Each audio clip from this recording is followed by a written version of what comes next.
프랑스의 수학자, 우리가 잘 아는 파스칼은 이렇게 말했습니다. 모든 사람들의 마음 속에는 하나님이 만들어 놓으신 하나의 공간이 있다. 이 공간은 그 누구도 그 무엇으로도 채울 수 없다. 만드신 오직 창조주 하나님만이 채울 수 있다. 예수 그리스도를 통하여서. 여러분, 그래서 세상은 이 공간의 채움을 위해서 목말라 하고 있습니다. 무엇으로 그 공간을 채울까? 채워지지 않는 공간의 허전함 때문에 사람들은 그 공간을 채우기 위해 욕망을 불러다 세워놓고 또 들으는 열심이라고 하는 것을 앞장 세우고 그 채워져야 될 그 공간을 채우기 위해 몸부림을 치고 있지요. 그러나 인간의 몸부림이, 인간의 그 욕심이, 인간의 그 열심이 하나님을 제외하고는 이 공간을 채울 수가 없습니다. 이런 세상을 향해서 이 공간을 채우기 위해 이 공간에 대한 목마름으로 몸부림을 치고 있는 세상 사람들을 향하여서 예수님이 하신 말씀이 오늘 본문의 말씀입니다. 37절 말씀을 우리 같이 한번 읽으시죠. 시작. 명절 끝날 곧 큰 날에 예수께서 와서 서서 외쳐 이르시되 누구든지 목마르거든 내게로 와서 마시라. 누구든지 목마르거든 내게로 와서 마시라. 목마름의 해결을 위한 예수님의 초대장입니다. 이 말씀을 하실 때가 언제였는가를 우리가 좀 주목해 보아야 되는데, 오늘 성경은 명절 절기 끝날 곧 큰 날에라고 이야기합니다. 이 명절에 많은 사람들이 모여서 명절 절기를 지키고 그 명절 절기의 절정을 이루던 그 끝날에 예수님이 이 말씀을 하셨다. 누구를 대상으로 이 말씀을 하셨을까요? 그 명절을 절기를 지키기 위해 예루살렘에 모여든 인산인해를 이룬 그 사람들을 향하여서 예수님이 이 말씀을 하셨던 겁니다. 자, 그럼 우리는 오늘 이 설교를 이런 질문으로부터 시작해야 합니다. 왜 예수님은 그때 이 말씀을 하셨을까라는 것이고, 또 하나, 왜 예수님은 그 명절 절기를 지키러 모인 그들을 향해서 이 말씀을 하셨을까라는 질문이에요. 그런가 하면 또 예수님 개인으로 보면 이때가 굉장히 예수님에겐 위험한 시기였습니다. 이미 우리가 요한복음을 살펴본 대로 5장에서부터 예수님을 체포하여서 죽이려고 하는 살인조가 구성이 되고 살인에 대한 음모가 진행이 되고 있었던 그 시점인데, 이 7장에서는 그것이 굉장히 심화되었어요. 32절 말씀을 보면 예수에 대하여 무리가 수군거리는 것이 바리새인들에게 들린지라 대제사장들과 바리새인들이 그를 예수를 잡으려고 아랫 사람들을 보내니, 실제적으로 예수를 잡기 위해 병사들을 보내고 아랫 사람들을 보내는, 예수 죽이려는 일이 실행되고 있는 그 시점에 예수님은 왜 그 생명의 위험을 무릅쓰고 이 말씀을 하셨을까라는 이 세 가지 질문을 가지고 오늘 이 말씀을 우리는 시작해 봐야 합니다. 그 첫 번째 대답은 허상에 홀린 목마름 때문에 예수님은 이 말씀을 하신 겁니다. 다시 말하면 그 목마름을 채울 수 없는 것들에 마음 빼앗기고 시간 빼앗기고 홀려 사는 그 목마른 인생들을 위해서 예수님이 이 말씀을 하셨다라는 말입니다. 허상은 진짜가 아닌 가짜인데 진짜 같은 가짜를 우리는 허상이라고 하죠. 그럼 예수님이 그들에게 허상이라고 지적한 것이 뭘까? 세 가지예요. 그 첫 번째는 종교적인 활동입니다. 지금 행해지고 있는 이 절기가 어떤 절기입니까? 초막절입니다. 이스라엘 백성들에겐 3대 주요 절기가 있지요. 그 가운데 이 초막절은 굉장히 규모가 큰 절기입니다. 이 초막절은 어떤 절기냐? 이스라엘 백성들이 출애굽해서 이제 가나안으로 들어가기 위해 광야를 지나지요. 그리고 그 광야를 통과하여 가나안에 들어가게 되는데, 그 40년 광야를 지나는 동안 하나님이 그들을 지키고 그들을 보호하시고 그들을 먹이시고 그들을 인도해 주셨지요. 이 은혜를 기억하면서 지키는 감사의 절기가 바로 초막절입니다. 이 일주일 동안 초막절 절기가 마쳐지면 그 절기 끝날에는 대성회를 엽니다. 그러니까 이들에게 이 초막절이 얼마나 중요한 절기였는가를 우리가 알 수 있지요. 절기의 끝날에 예수님이 이 말씀을 하세요. 누구든지 목마르거든 내게로 와서 마시라. 무엇이 전제되어 있습니까? 너희가 이런 종교적인 행사를 하고 이런 종교적인 활동을 하고 여기에 너희들이 열심을 내고 이랫동안 너희들이 장막 생활을 하기까지 너희들은 이 종교 활동에 올인했다마는 목마를 거야. 이것으로 목마름은 해결되지 않아. 그런 이야기죠. 그래서 주님은 그들에게 이것이 허상이다 라고 해서 생명의 위협을 느끼면서도 주님은 그들 앞에 공개적으로 섰고 그들을 향하여 외쳐서 누구든지 목마르거든 내게로 와서 마시라고 지금 말씀하고 있는 거예요. 굉장히 적극적이고 굉장히 공개적인 것이죠. 무슨 이야기입니까? 종교적인 활동, 종교적인 행사, 종교적인 열심, 이것만으로는 인생의 목마름을 해결할 수 없다라는 것입니다. 두 번째 허상은 종교적인 지식입니다. 40절에서 43절 말씀을 보면 이 말씀을 들은 무리 중에서 어떤 사람은 이 사람이 참으로 그 선지자라 하며, 그 선지자라고 하는 것을 볼 때 이 무리는 뭘 알고 있는 거예요? 구약을 알고 있는 겁니다.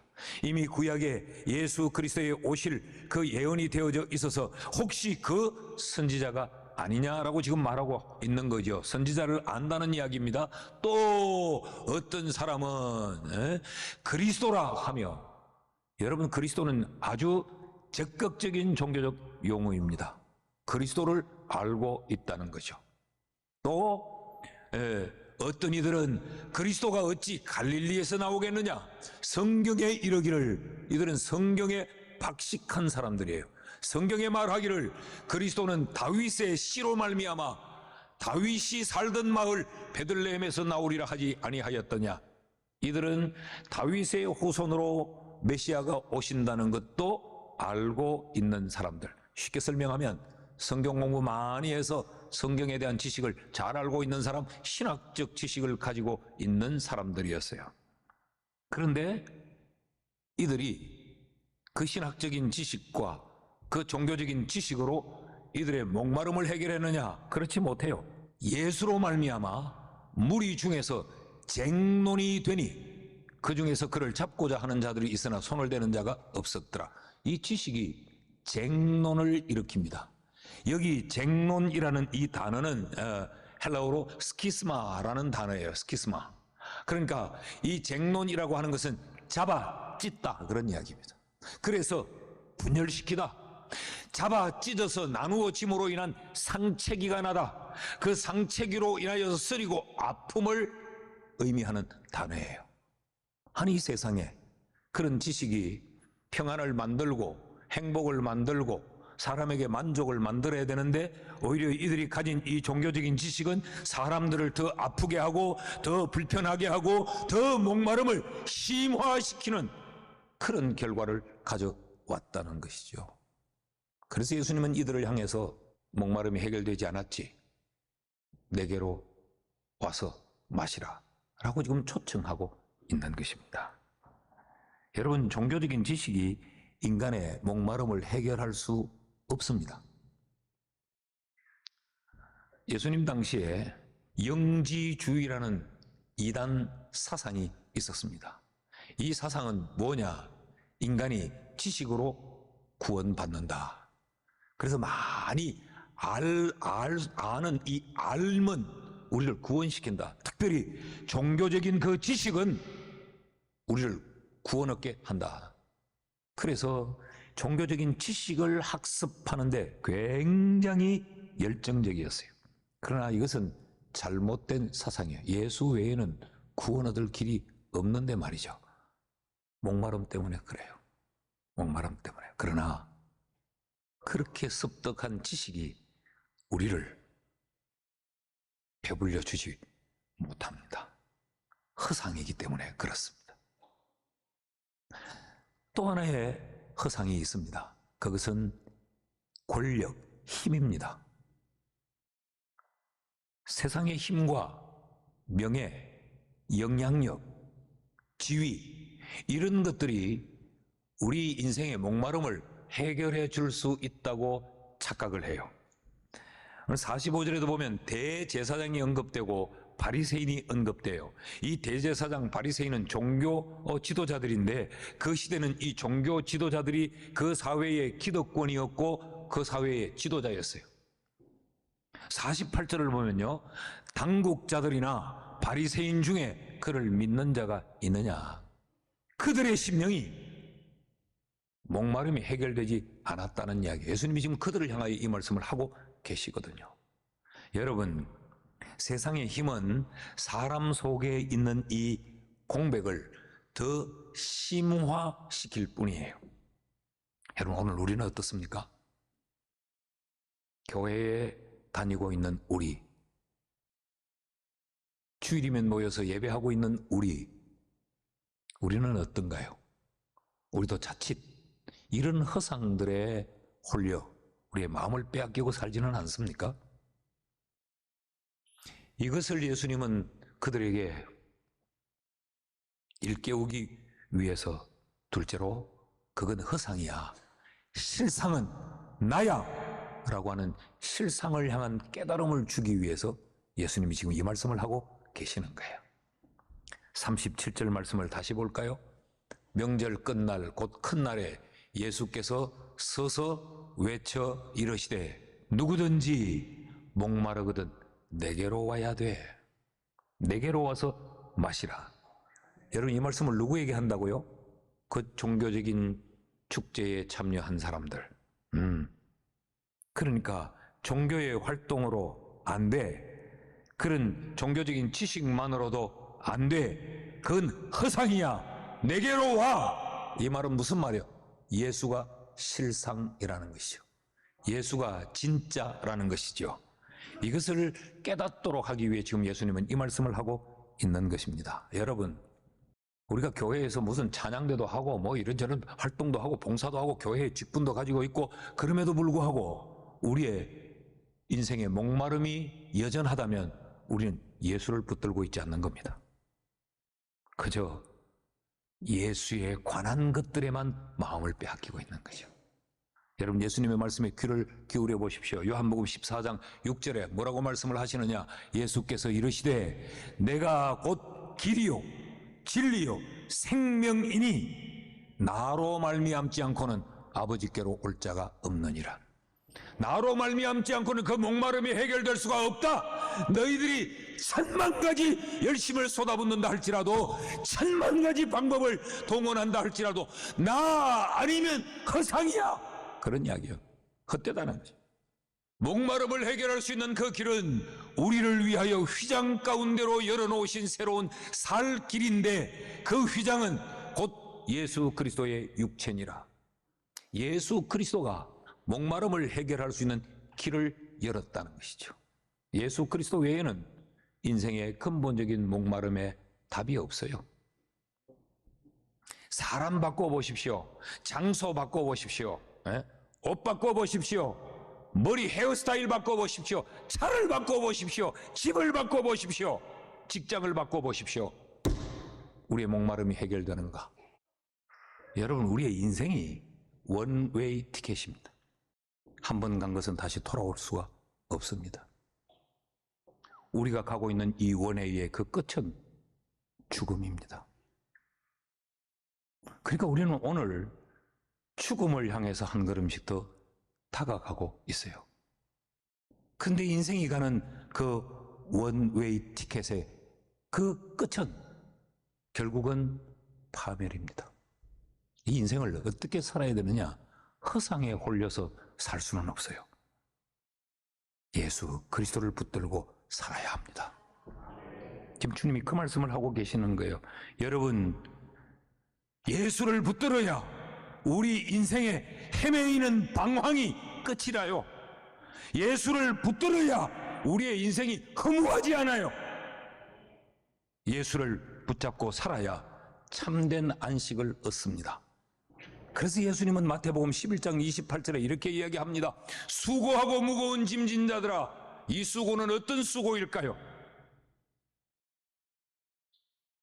그 원웨이 인생을 살면서 목마름을 해결해 보려고 허상에 홀려 몸부림치는 그 몸부림을 이야기합니다. 그것이 수고요. 무거운 짐진 자들아, 그 허상에 홀려 허상에 짐을 지고 사는 자들아, 다 내게로 오라. 내가 너희를 쉬게 하리라. 예수님이 답이라는 이야기죠. 이것을 깨우치기 위해 주님은 이 말씀을 하신 거예요. 여러분, 예수 붙들고 사시는지요? 정말 우리의 삶에서 예수가 내 인생에 목마름을 해결할 절대적 존재라는 사실을 의식하면서 사시는지요? 교회도 그러니까 교회도 다니고, 그래도 뭐 집도 한 칸 마련했고, 그래도 자식들도 대학 시켰고, 그래도 남편 직장 다니고 있고, 복음도 한두 개 드러났고, 그런데도 왠지 노랗게 물들어 떨어지는 단풍잎 한 잎에 마음이 울컥하고, 감성이 풍부해서 그런 게 아니에요. 괜히 떨어지는 가을비를 보니까 마음이 심란하고 목이 말라서 그렇습니다. 예수를 붙들고 예수로 살지 않으니까 그래요. 자, 그럼 내게로 와서 마시라고 한 이 예수님, 실상인 예수님은 어떻게 그 목마름을 해결해 주시는가? 예수님은 내게로 와서 마시라고 말씀하면서 예수께 와서 마시는 그 마심을 성령으로 연결시키고 있습니다. 성령으로 배부를 수 있다. 성령으로 목마름이 해결될 수 있다. 성령이라야 그 목마름은 해결된다 라고 말씀을 하세요. 38절 39절 말씀을 보면요, 나를 믿는 자는 성경의 이름과 같이 그 배에서 생수의 강이 흘러나오리라 하시니 이는 그를 믿는 자들이 받을 성령을 가리켜 말씀하신 것이라. 예수께서 아직 영광을 받지 않으셨으므로 성령이 아직 그들에게 계시지 아니하시더라 그랬어요. 그러니까 예수를 믿으면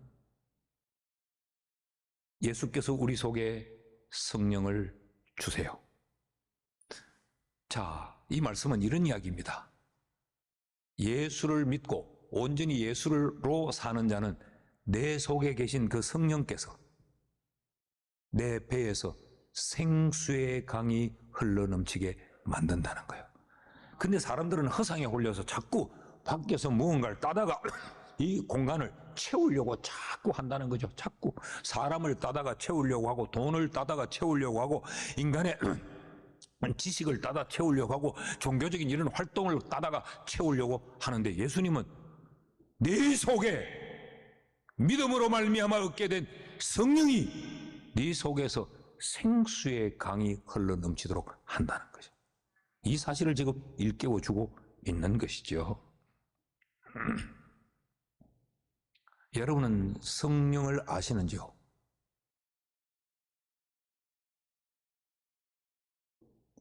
뭐 성령을 아시죠? 제가 여러분이 성령을 아시느냐고 묻는 이 말은 여러분의 삶 속에 성령이 인식되고 있느냐 이 말입니다. 여러분의 삶 속에서 여러분은 성령님을 인정하고 사느냐라는 이야기입니다.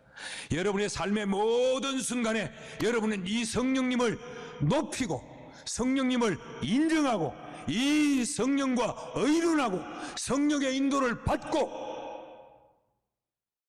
성령과 더불어 사느냐를 지금 묻고 있는 겁니다. 바울이 에베소 교회를 방문해서 그 제자들에게 이렇게 물어요.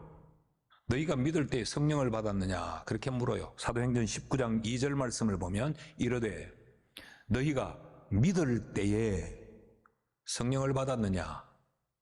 그러니까 그들이 이르되 아니라 우리는 성령이 계심도 듣지 못하였노라. 여러분, 성령은 저기 어디 계시다가 우리가 부르면 오시고 또 오셨다가 자기가 또 떠나고 이러지 않아요. 믿는 자들에겐 이미 성령이 우리 속에 계십니다. 믿기를 축복합니다. 그런데 이들은 믿을 때에 성령이 계시는지 우리는 듣지도 보지도 못했다. 그런 말. 그 말은 무슨 말입니까? 성령을 인식하지 않았다는 이야기고, 인식하지 않았으니까 그 성령님을 인정하지도 않았다는 말이고, 성령님을 인정하지 않았으니 성령과 소통이 없었다는 말이고, 성령과 소통이 없으니 이들은 성령으로 말미암는 배부름의 삶을 살지 못했다는 이야기입니다.